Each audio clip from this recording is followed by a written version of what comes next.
can make changes, as I said, on the screen. It'll save to the invoice. We come to our project, and we don't want to select these items. Even though they've come in, we don't want to select these items. We want to do a deposit invoice. And what I like to do is I like to push down the project with the F11 key and create a hole at the top of the project. And then what I do is I like to use a part number which we will add to your system called deposit. So this will be called Bay State deposit. And the word Bay State doesn't have to be Bay State because I know you're going to do home stuff too, correct? Yeah, upfront deposit. Well, it's just deposit. So we're just going to, because you're going to use a lot, the words are not what's important. You want to use the part number is what I'm going to show you. P, and this time we're going to answer yes to progress billing. That's the point. Now, in my case, it's going to be Dove deposit. In your case, it's going to be something deposit. I don't know what the manufacturer's ID is going to be yet because we haven't talked that far. And it brings up our part number, and notice we say deposit. Now, here, where you can type in something different. So you can say deposit invoice per contract,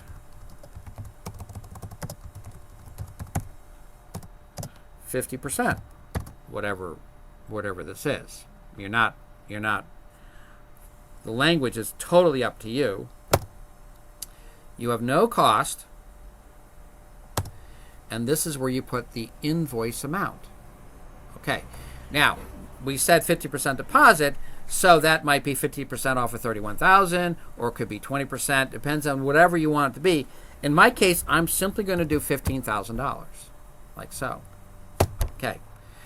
Now, notice the invoice amount is $15,000. But notice by adding this progress billing line, it says progress billing, notice it did not change the value of the job. It's still a $30,000 job, but it has a $15,000 line in there for the deposit money we want to take in. Okay. Now, you very well may need two part numbers, one that's taxable and one that's non-taxable. When you're taking deposits, do you charge tax on that deposit? No, it'll be taxed on the goods as they're billed. Okay. Well, you may have a problem with that. So you got to think about this from an accounting position. Totally fine what you just said. If you want to collect the tax at the end of the sale, that's totally fine. So when I select these items here, there will be tax on these items. And you can set this up to be a non-tax deposit money. Some of my customers, unfortunately, have to pay the taxes up front when they do the bill. So, and that's dependent on state or... State, exactly. So you in my case, this is not charging tax, but you may have to have two part numbers, and I usually put it deposit and deposit tax so that you know which way you're going to get it. Okay? Any questions about that, or am I succinct? Am I saying? Okay, okay, good. So now, Well, good. just so if we're just taking cash right now. There's no tax paid on Totally it fine. because we're not consuming it, and then when we go to click on it, the tax will be when we push it to QuickBooks. Exactly correct. When we do the materials, then the tax will be part of this funny. So again, I have customers that have both scenarios. With this state, they have to do it this way, and with another state, they have to do it this way. They're not going to know. They're not going to know we're not. It's when we bill, as long as we pay the sales tax in Mass. Yeah. I've never. Okay. That's fine. Totally fine. Could ask your, I just wanted to raise the subject because I know I have some customers have to deal with it very directly in their face. So we've chosen $15,000. It has not affected the project sale itself. I hit exit. We have again $15,000. We can review our invoice like so. And you simply see it says deposit invoice $50,000 and $15,000, and that's it. Notice there's no part number here. It didn't, even though we called it deposit in my case, that's not what shows because of the dash in the literal field. We're just hiding that part of it. So, if we go back to Peter's thing where they want an invoice showing all the parts, Okay. and they want a progress invoice showing 45%. Okay. Now,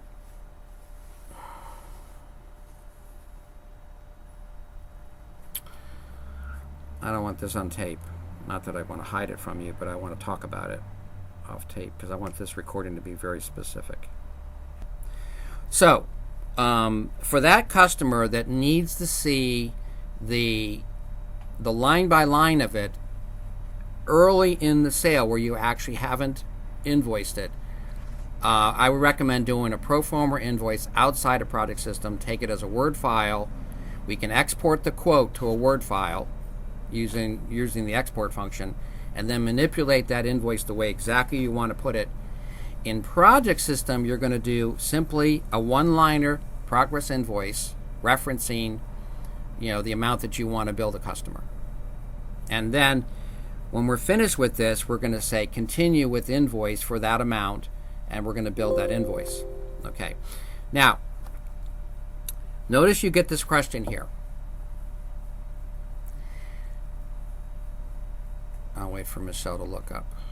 Sorry. You're welcome. Fine. Take notes. This is important to me. This is all important to you. I'm totally with you. Thank you. Yep. Okay, good. Now, we did on this project a $15,000 progress invoice. We got a prompt that says this progress billing. We said yes, progress billing. Okay. When we go to complete this bill here, it says continue to build invoice. We get this prompt. It says change unselected allocated lines to invoiced lines. So this is the prompt that you can say make these sold, as in build. Back on, remember they're green? They were green. They were allocated. This is saying, do you want to make them invoiced, or do you want to leave them alone as just allocated? Now, most of the time, people say no to this prompt, and that's fine, especially if you intend to do another progress invoice and another progress invoice, and if the customer never will see a line-by-line invoice. On the last invoice, you're going to say yes. So generally, no, but on the last invoice, yes. On a progress. On a progress invoice. Exactly correct. So that's why you get this prompt. Now, for tape purposes, and if you cared about inventory in the back, there's some customers have to say yes at the end of the fiscal year because they want to get rid of that inventory. Right. Okay. But for general progress invoicing, no, and then on the last invoice you say yes. Okay? And I'm going to say no.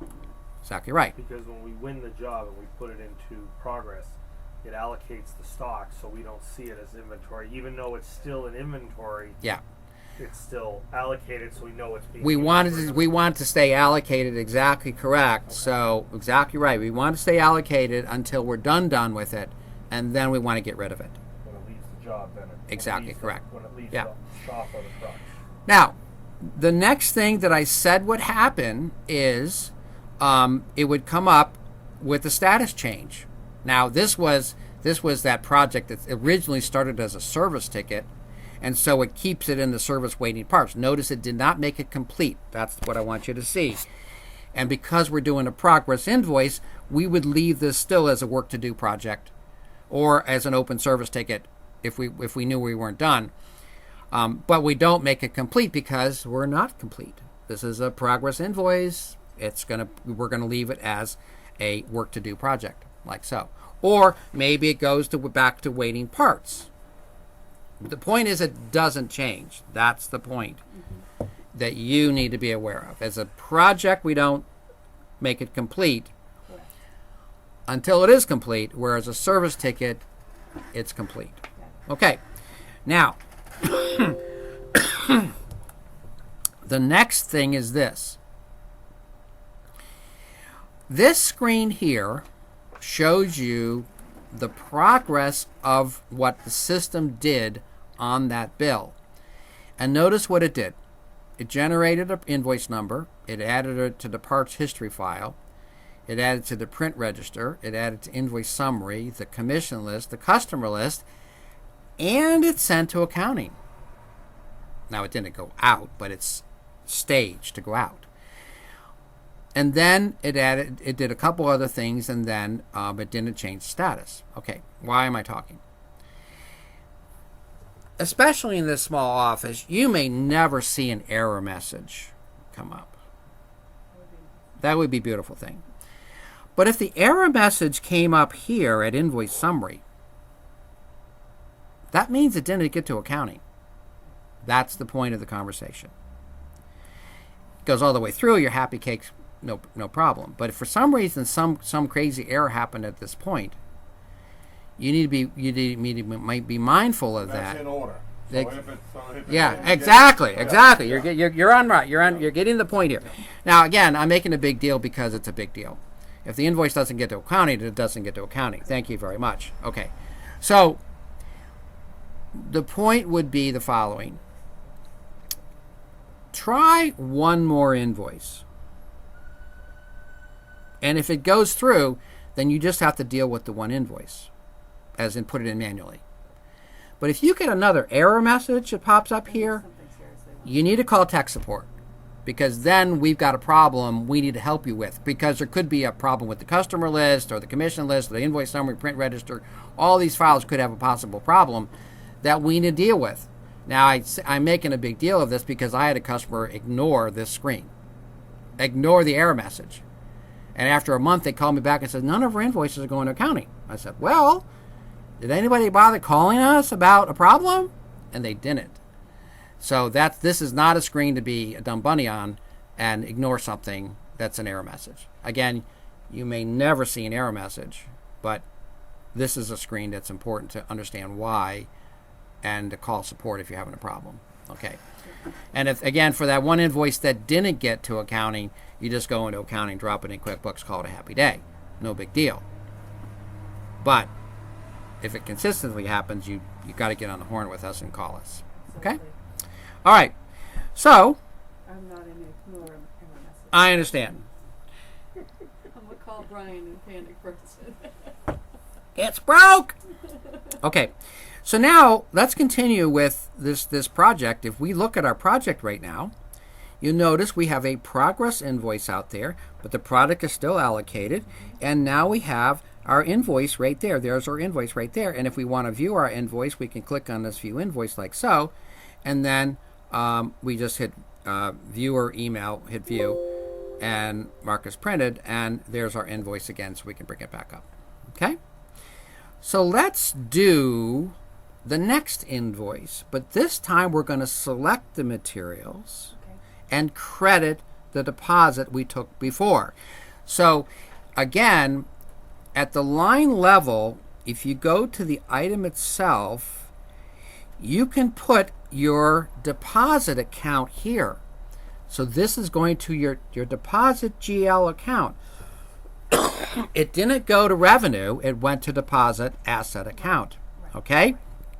So you can set your GL number that you want it to go to. Instead of 4,200 or whatever the sales revenues are, it goes to an asset account. Okay, so let's do the next invoice, and this time we're going to credit the amount that we billed. Okay, so I go into my project now like so.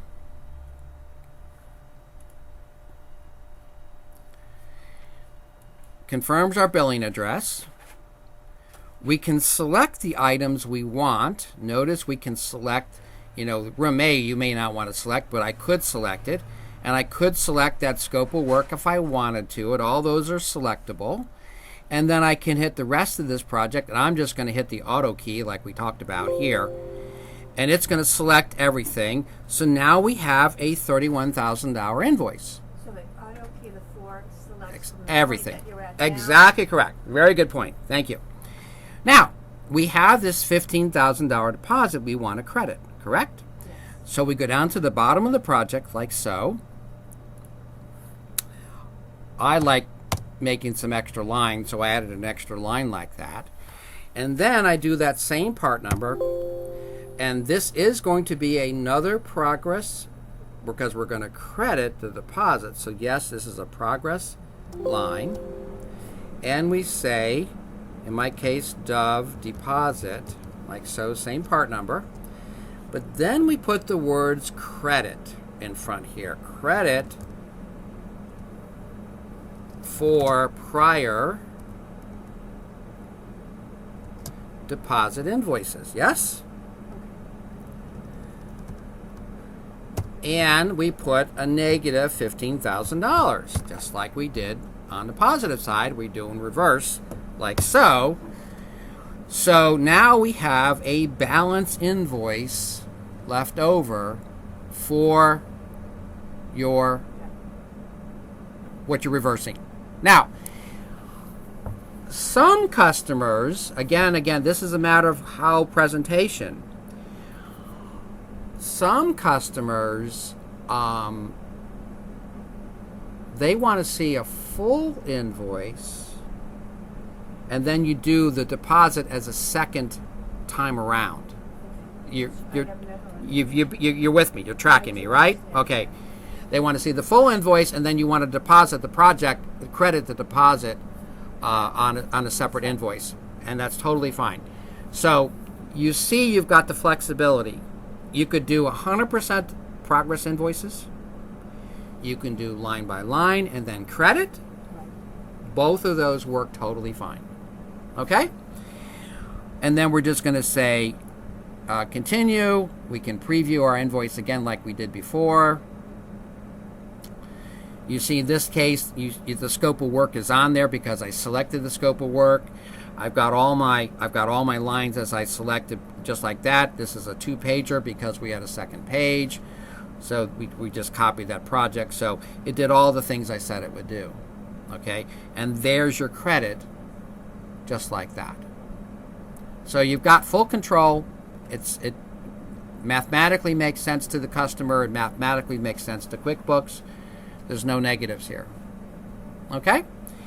And then I go ahead and I say build invoice. In this case, we can say yes because we've already selected the line. This is going to be the last time we're going to say yes anyways. And then we're going to move this completed status like so. And we're done. Like so. Now, and then I would go ahead and delete this off my project. So delete. And then I've already done that one as well. I can sort these by the project number. So delete, and delete. And the rest of these are still my bills I've got to do left. Okay? Now. Was that gone to QuickBooks yet? No, I'm about to show you that next. Okay. So, but I do want to show you what did happen on your invoice summary. If I go down to the invoice summary and I do preview like so, you'll notice we have there's that first deposit invoice that we took, and then there is the original invoice amount less the deposit amount. So that's the other reason to have this column out here, is the deposit money shows up in this. Sorry, I didn't show you the column. The deposit money shows nicely in the deposit account, so you can actually track what's going on.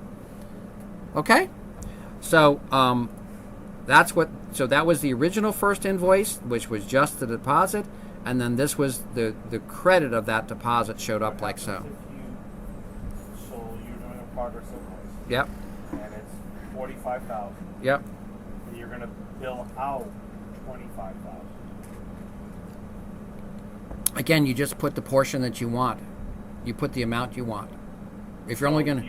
If you're only going to use 25 of it, $680, you minus. adjust the amount off your thing. That's an internal invoice. You're not giving the customer it. It's just to get it off the books. So Absolutely. when you do that invoice, that progress invoice, Yeah.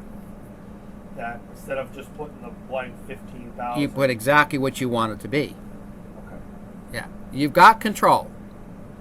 I'm just asking because I wasn't sure if that. Yep, was- absolutely. I just did it for purposes of not doing it a third time. But you could have done it for just a portion of it. Absolutely. Yep. All right, dollars to accounting. And then this report gives you, what the invoice summary gives you is a breakdown by sale. So this would be audio visual. This would be, whatever your list is going to be. Electrical, residential, that thing is what this is. And then this is the tax liability report that follows right behind it. Again, we're printing the invoice summary is what gave you all of those things right there. Now, the invoice summary is something that you want to clear. So on a monthly basis, this is our close, if you will. This is our close where you'll view the invoice summary like so. Some people save these as a PDF because this could be a 7-year document. People refer back to this 2 years from now. What was the invoice summary for, September? So this would be a document that you actually want to save as a PDF and store in a folder, even in Document Manager if you want. Okay. And then you hit the clear button down here, and you say clear invoice summary, and that clears the invoice summary. So if I were to go back to print it another time, you'll notice it is clear. Okay? Now, life does come up once in a while, and you want to view the invoice summary or run a special report. Well, guess what? You can come down here to the year file and enter a date range and reproduce the invoice summary from 2 years ago. So the invoice summary year file does not get cleared. It lets you go back in time and look at what was billed in a period of time at your discretion. Okay? So if you need to recreate that month, you can just put in the front. Absolutely correct. Now, there is a little gotcha, now that you said the words. This invoice summary is simply based on date range. Okay. But remember the option that you had where you could backdate an invoice? Right. That could have a prior date and it won't be in your date range because you backdated the invoice at the time. So the invoice summary, if you print the proper one, the real original one will have period That's all the invoices. actual activity Exactly. for that month. This guy is only based on date range, which you could accidentally have excluded because of that scenario there. Okay? But it's a great report. People love it all the time. You can actually filter by customer code or type of sale. There's a lot of options here that for reporting purposes later on you may want to regurgitate something out that you needed to see from years ago. And so we actually have some crystal options where you can actually have a drop down. We've done a lot of work with clients on this thing. So this is becomes an important report years from now if you want to do some lookup in the past stuff. Okay. All right. So dollars to accounting. I'm going to pause this tape for a moment because I have to get a couple things queued up. Pause. So, back in project, we had done invoices for the day, 5, 10, doesn't really matter what the quantity is. Some people do it once a month. I don't know how that could live with that, but they do. So there's 500 invoices go in at a shot. It's painful when it breaks, so I would always do it more frequently. Anyway, dollars to accounting is indicating that there's an output ready to send to QuickBooks, and What does it look like if there's nothing? it's blank. There's There's a window That's there. how I know. Yeah, absolutely correct. You know when it's there. Don't worry, that'll be the first box she's checking.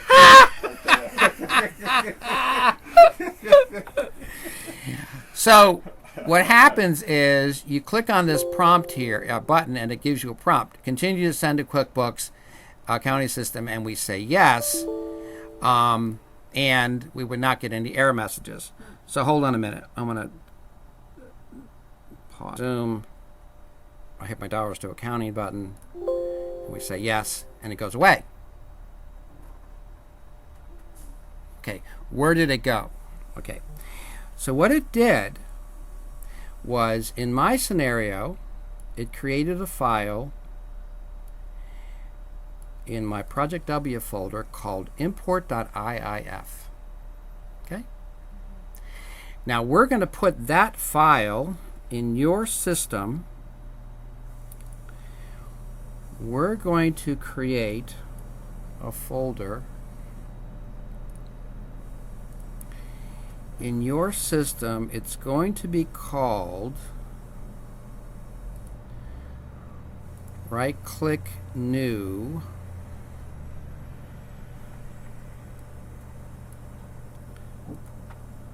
folder. Now, when you bring stuff over, is it going in as an invoice or is it going in as a Invoice. estimate? It's going in as an invoice.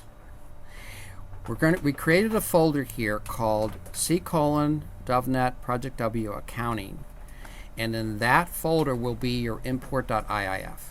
So it's not a one-step process. It doesn't. It's go always a step. two-step process. That's exactly correct. So it's an export to an IIF, and then an import to QuickBooks. Okay. So I'm going to pause the tape for a moment and move this file to my other machine now. So pause, resume, we go to File, Utilities, Import IIF. Come on.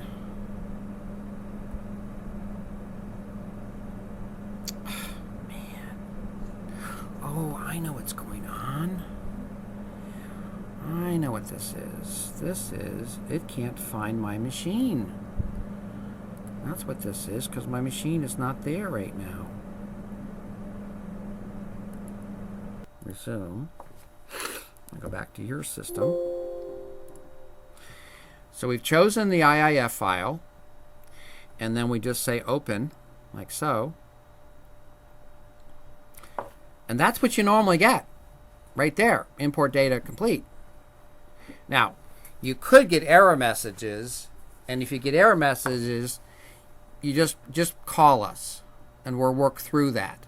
But if everything's working the way it's supposed to, this is what you get, is nothing. You just get this. Now, what we can do is we can go to Customer, and we can go to Customer Create Invoice right here, like so. And if we go back, I should say those currents. exactly correct. There's our little invoice that we just brought in, and that's what it looks like, just like that. There it is. It's going to be an invoice. It's got your invoice date, your billing address. Your tax will be selected. It'll be just like this inside in QuickBooks. Now, if you